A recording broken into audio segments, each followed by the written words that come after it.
Today, I want to address or to discuss one of the issues that has been affecting our economy and which is hindering the growth of our economy in a huge way. And this issue is the educational inequality. And education inequality remains a significant challenge that hinder success in our education sector and its overall contribution to economic development. And while the government has made notable steps toward improving access to education, and inequality remains high. And inequality in this context means the gaps and the disparities, the differences in educational opportunities and outcomes between the privileged and the disadvantaged populations in our communities, in our society. And these include differences in access to education, learning experiences, and also academic achievement.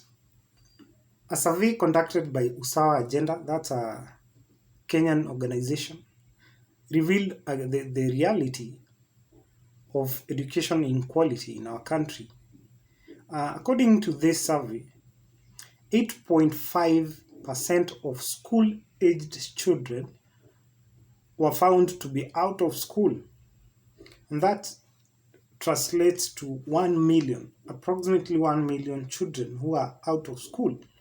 And the survey also revealed that most of these children are from low income or underserved households and communities. And education outcomes are also much lower, were also found much to be much lower for low income populations and in also in rural areas. For instance, the net enrollment in primary and secondary schools are much higher for children in the top 20% income bracket, than for those in the bottom 20 income bracket, the 20% income bracket. So, and some of the key factors that drive the education inequality include limited infrastructure. We have insufficient education resources and scarcity of qualified teachers. And we also have undue political influence in our education system. Some of our politicians, they influence the education system based on their personal interest and even short-term gains, political mileages. And this leads to inconsistent policies, unequal resource allocation, and a lack of long-term education development, all of which worsen the inequalities in this sector. So, and we can see even the implementation of the CBC, the competency-based curriculum, despite its huge promise, has worsened inequality in basic primary education. And because the cost of CBC materials, including the specialized books, so those materials, they are very costly and they impose a heavy financial burden, mainly on low income families. And the our education system appears since independence. It appears to favor students from high income families and those in urban areas. And we have national schools which are well equipped, they have better infrastructure, and they provide higher standard of education, of learning. and this system is purely based on the colonial era education.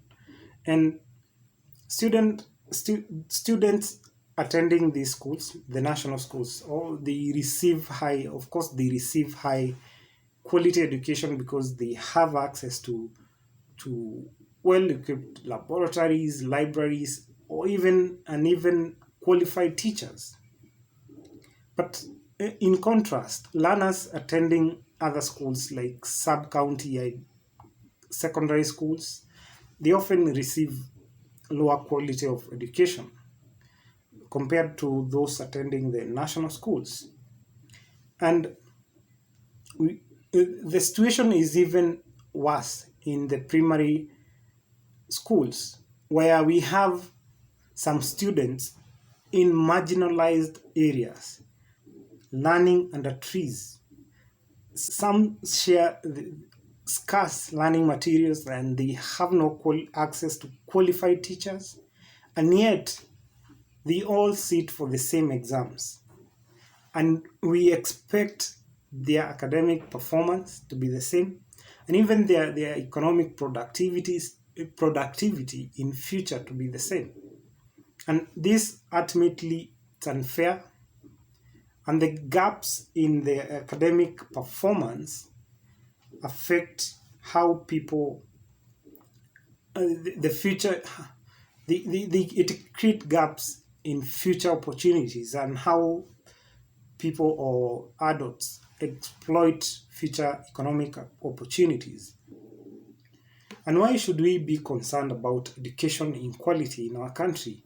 So there are many negative impact of education inequality, and I will cover just a few. And one of these, the negative outcomes of education inequality, is the loss of potential talents. And when children from low income families or disadvantaged backgrounds don't receive quality education, their full potential is not achieved. And the children attending under-resourced public schools, they lack the opportunity to develop their talents. And this result in a loss of talent and innovation that could have transformed the economy of our country. You know, it's so sad that our education system is configured in a way that it focus or it provides high quality education to only a small percentage of our population, like 20%, or the rest 80%, they receive kind of substandard quality of education. And imagine the number of talents, real talents, that we are losing through such a system. Imagine the people that could have transformed the nation, that could have become people like Elon Musk, people like Jeff Bezos, that we are missing from this 80%. Another negative impact of education inequality is the high poverty. And in Kenya we have the income inequality, or the gap between the poor and the wealthy, is widening. And according to a recent report or recent data, less than 0.1% of people in Kenya own more wealth than the bottom 99.9%. And the same report revealed that 10% of the population earn 23 times more than the poorest 10%. And education inequality is at the center of all this, and it is hurting all of us. You know, people with less education often face challenges in starting businesses or finding employment, and this means the economic benefits of education are just enjoyed by some, including especially those belonging to upper income households whose children have access to quality education. But what happens to other children that don't, their families don't have money? They lack that education. They lack the opportunity to maximize their potential, and in the end, they are trapped in the cycle of poverty because even their children will not afford that quality education. They miss out on economic opportunities that are there, and in that process, the process itself, it's unjust, and only a few people benefit from the economy of our country. So the third negative impact, it's lower GDP or reduced GDP. And education is one of the factors that influence the gross domestic product of any country. And when we have unequal access to educational opportunities, it means a significant proportion of our population lacks the knowledge or the skills for a productive workforce. And also, the income inequality created by education gaps, the disparities, it results in social unrest. We have seen that in our country right now. We have Gen Z's demonstrations, and this further hinder economic growth. So, and the final negative impact that we cover in this video is increased public spending or government expenditure in that case. Education inequality contributes to increase in government expenditure, especially on law enforcement, healthcare, and social welfare programs, because the government has to address the issues associated, the negative outcomes of education inequality. For instance, low education attainment or achievement is often associated with poor health, including high rates of chronic conditions like hypertension, diabetes. So, in that case, the government we have seen increased prevalence in these conditions, and the government has to go and increase investment in healthcare. Also, the lack of access to quality education also contributes to issues like teen pregnancy and alcohol abuse, drug abuse, and this impose a heavy financial burden on our government. And I will make some recommendations on how we can address this issue. But before I go to the recommendation, I want to cover the lessons that we can learn from South Korea on this topic. South Korea is one of the countries that have achieved rapid economic expansion, mainly driven by the education sector or the education sector. And as it is widely known, Kenya and South Korea had the same GDP per capita and high poverty incidence in the early 1960s, but the two countries took totally different paths when it comes to economic growth. South Korea experienced rapid economic growth while our economy just stagnated, or it is just relatively stable. We can, even if we have achieved growth, it's just a small growth, very marginal growth. And as you can see in the graph, in 2024, South Korea GDP stood at approximately 1.75 trillion US dollars compared to just 120 billion for Kenya, $120 billion for Kenya. So the difference between the economic performance and even trajectories between the two countries is mainly attributed to how each country focused and invested in education. The education system in Korea is built upon the principle of equal education opportunity, and their system aims to provide equal access to education resources to all students, regardless of their social background. Unlike our system, where we have some prestigious schools with superior resources and infrastructure, their public schools are well equipped, especially in terms of infrastructure and technology. And since independence, South Korea made key policy choices to make education not just free, but also equal to all. Their government significantly invested and increased their investment in education, especially focusing on expanding schools, school facilities, and reforming higher education. And also, every child in that country is entitled to excellent teachers, excellent and qualified teachers. The government, according to data that I was able to research and collect, the South Korea government maintains an adequate supply of qualified teachers in both primary and secondary schools. And also, teachers are granted the opportunity to acquire practical knowledge and skills for teaching.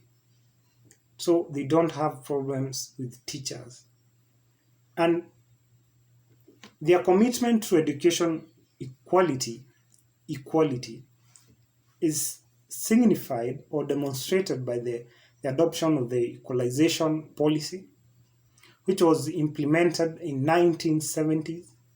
And this policy aimed to reduce education disparities and eliminate unhealthy competition between secondary schools. Recently, we have a similar move where we aim to eliminate this competition by eliminating the ranking of schools in national examination results. But this just demonstrates how far and how slow we have been, how far back we are. You imagine they did this in 1970s. We just did it in, I believe it was 2020, around 2020. That's how far we behind we are in terms of implementing the necessary reforms in our education system. And also, the government, the Korean government, is currently supporting students with disabilities and students of socioeconomically disadvantaged class under the principle, they have a principle known as education for everyone. Evidently, their emphasis on education equality contributed to the miracle they experienced in their economy, which is known as the Han River miracle. And the high standard of education enabled the country, enabled them to have the necessary skilled workforce to, to innovate and to power their creative economy. And currently, as we all know, Korea is an IT shipbuilding and automobile manufacturing hub. They have global brands like Hyundai, they have Samsung, LG, which dominates the international markets. And if we want to achieve their milestones, such milestones, we have to make this crucial decision to deal with education inequality in our country. So, what's the way forward? From the example of South Korea, it's clear that education equality is an effective way to fuel rapid economic development, and If we want to achieve $1 trillion economy, we have to transform our education sector and bring or cultivate equality. That's quality education for all. For many decades, we have relied upon a colonial education system that restricted quality education to just a few, who would later serve as local administrators or skilled workers for projects belonging to colonial masters. And time is gone when every year only around 50,000 students, if I'm correct, have access to well equipped national schools, while over 1 million students are left at the mercy of under resourced and, in most cases, some standard schools.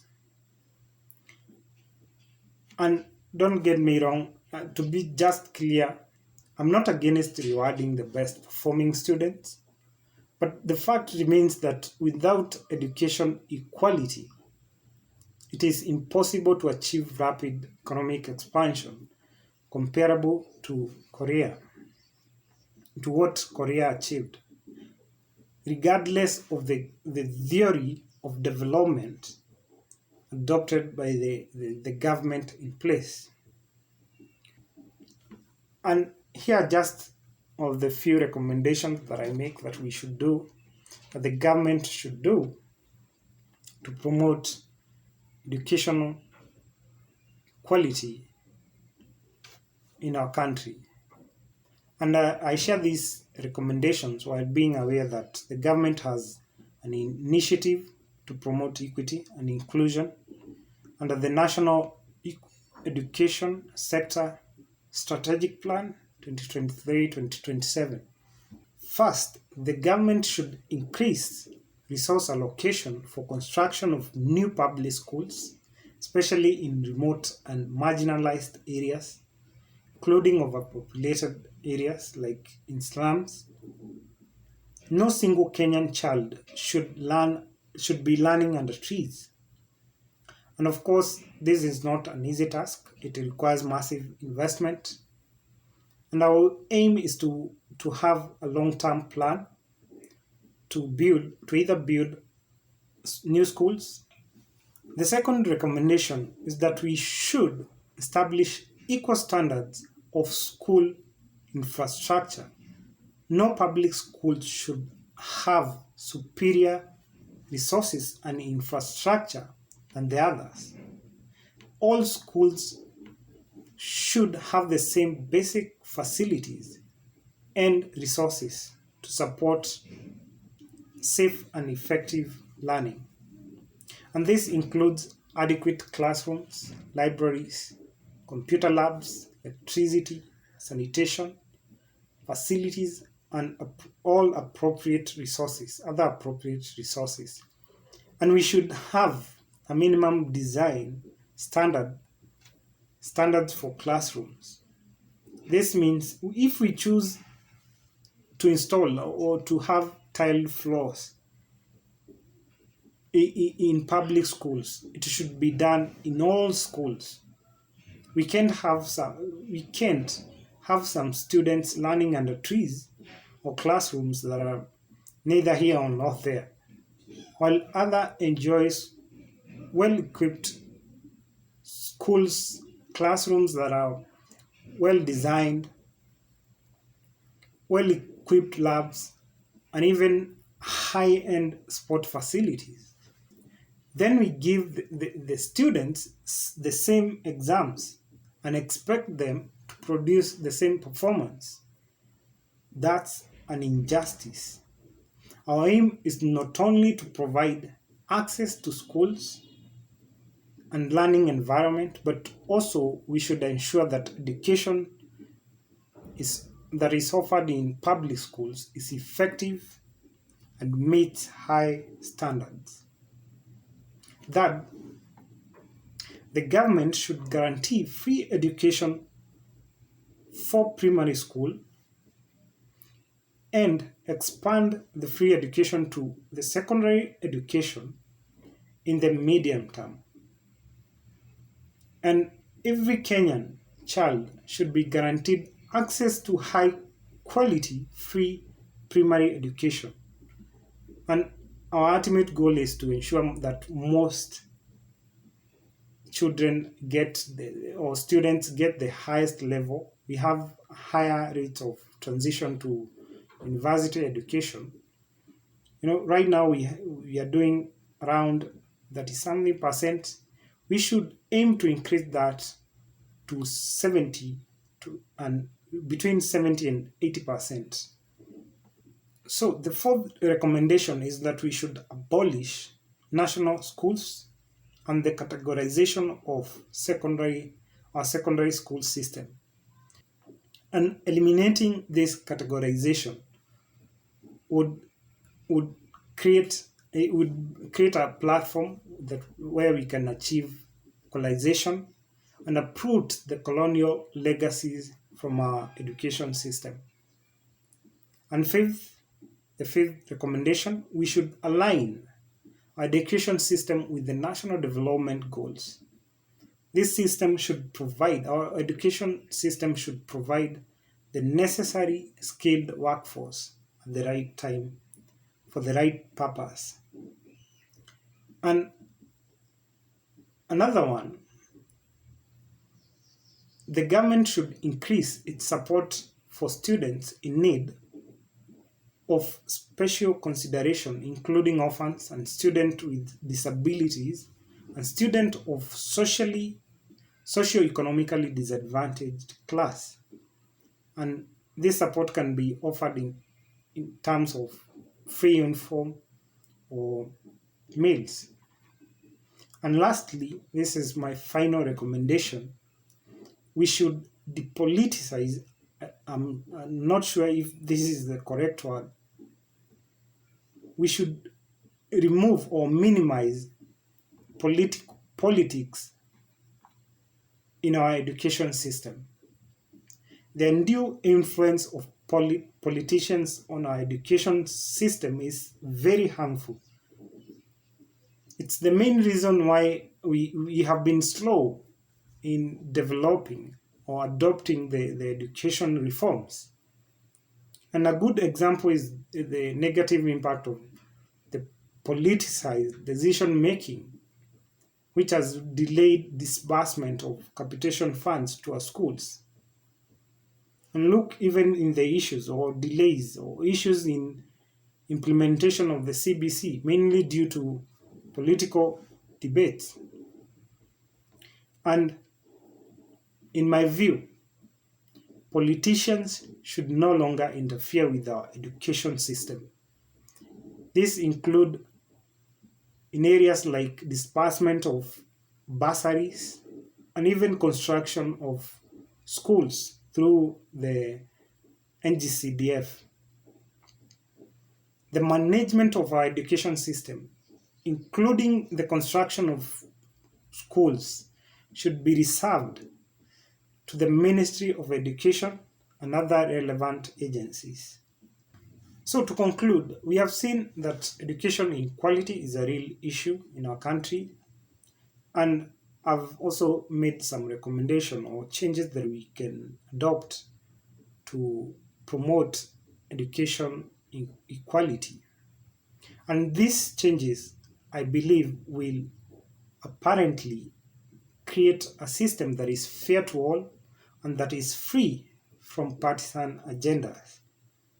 And in this way, we can discover more talents, create a skilled labor force to power our economy, and with the discovery of more talents, we can increase innovation and transform our manufacturing sector and other key sectors like agriculture and mining. And even more foreign investors will stream to our country because we will have adequate supply of skilled workforce.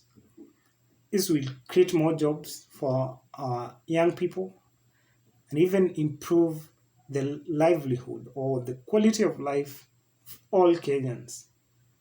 And I believe this is one of the pathways that we can achieve $1 trillion economy, which will be the first one in Africa.